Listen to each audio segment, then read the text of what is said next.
Well, hello everyone, and welcome back once again to the channel for another installment in Tips and Tricks, the series that is designed to help you get better at Golf Blitz for Android and iOS.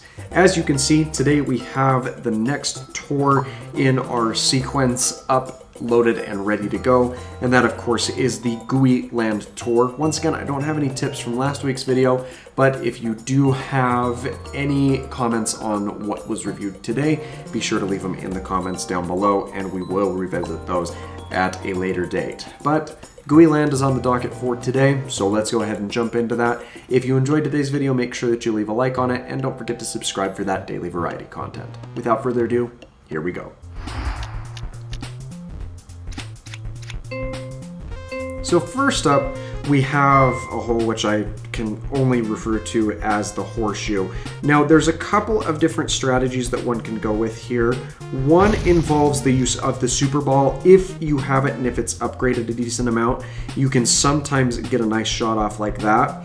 But if that does not work for you, like mine didn't, or just if you don't have the elixir off the top of the fight, you'll just want to make your way onto the goo or the putty or the sticky element that's right here within the horseshoe itself and make your chip onto the green for a momentary follow-up.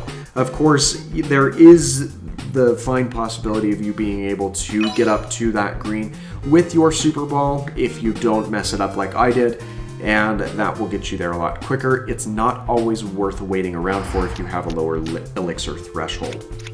This hole is another one that's quite fun, and what I like to do is I like to make sure that I stick to this edge, and then if I do have my own version of the sticky or putty ball, then I can use that to stick onto the green. If not, you can still make that shot. You'll just want to try and bounce off the green and bank off of that back wall to give you a better chance of rolling back down into the hole instead of bouncing out into the water hazard that's in between the starting point and the green itself. Now this hole, it encourages you to use the goo that is on the walls. However, I find it best to just stick right onto this particular item, and then you can do that with the next little rotating platform here. If you have the sticky ball again, you can stick down for an easy follow-up. If not, you can use your other power-ups or just drop down onto that green to round out that particular hole. This hole is another one that's pretty fun.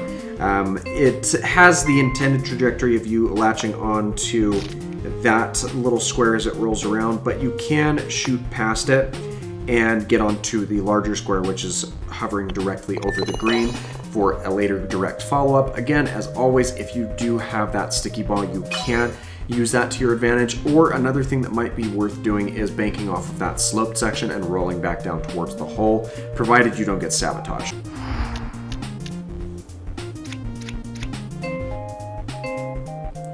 So like I'd said before, your best bet is going to be overshooting this first orb completely, and then you can go ahead and follow up off of that slope or bank off of that other straight wall there. You do have a couple of different options if you're looking to get a roll in by chance instead of a nice short follow-up shot from that green.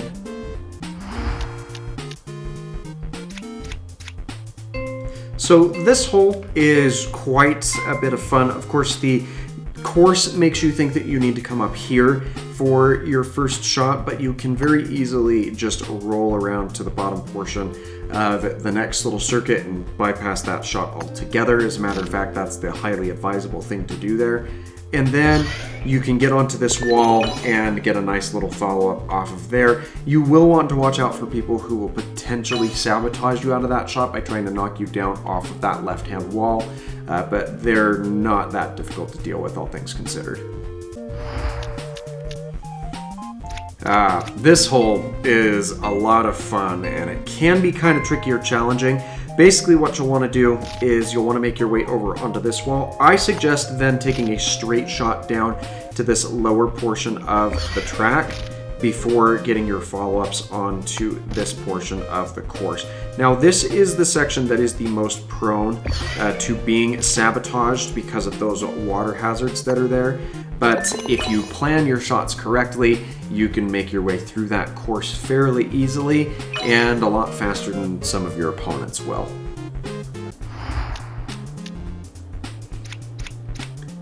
So this hole can certainly be a bit tricky, and I would recommend coming up to this wall initially and then either shooting into this little sand pit, or if you do have your power stat upgraded, you can make it over to this other piece of putty that's over that way.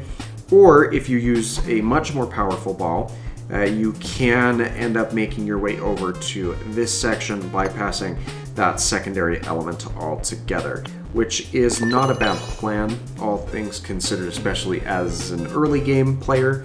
So just kind of keep your eye open for whatever power-ups you have on hand when headed into that particular course.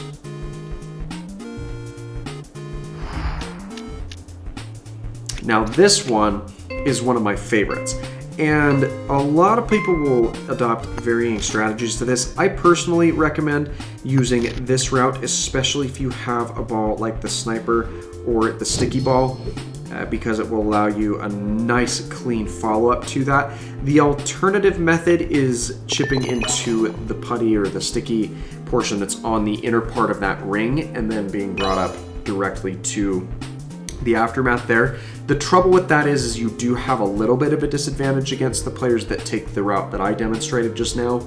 So you'll want to weigh your pros and cons depending on what your opponents tend to do on that hole.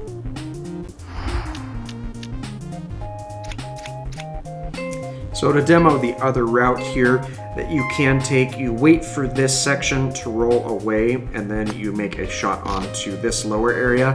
And kind of based off of what I was saying, you can see that the opponents have had a lot more time to line up their shots. However, if you have that grenade in play, then you're going to have to expect some sabotaging from your other opponents, and it might be better for you to take the patient route instead of the direct route on that hole, to allow the others to blast themselves out of competition and give you the easy follow-up. Alright, this is another one that can be pretty fun, and of course your go-to here is always going to be hitting up onto this section of the stairs and the sticky elements that are right there. And then what I recommend doing, if you can, is trying to get to a point where you can just roll off the edge right like that. That couldn't have been done any better, as that allowed me to drop right in onto the green and finish out that hole. If you are unable to do that, it's not the end of the world. You do have your additional follow-ups there, but you will want to try and bank off that slope on that right-hand side of the green as you get over to that edge, and that will make finishing out that hole a lot more easy for you if you're unable to pull off what I just demoed there. So I sat around for another 20 minutes or so just to make sure that I had all the variants of that tour, and I do believe that I do have all of those variants. Now, I'll probably have some things that I'll need to touch up on, and if you have any requests for that, make sure that you leave a comment down below and I'll make sure to go back through and revisit those if there is anything that I missed or overlooked. And I hope that you look forward to the next installment in this series, which will be in 2 weeks, as I've got a channel update video that I'll be releasing this upcoming Tuesday. But thanks again for letting me take some time out of your day. If you enjoyed today's video, make sure you hit that like. Don't forget to subscribe for that daily variety content, and we will see you in the next one. Take care, everyone.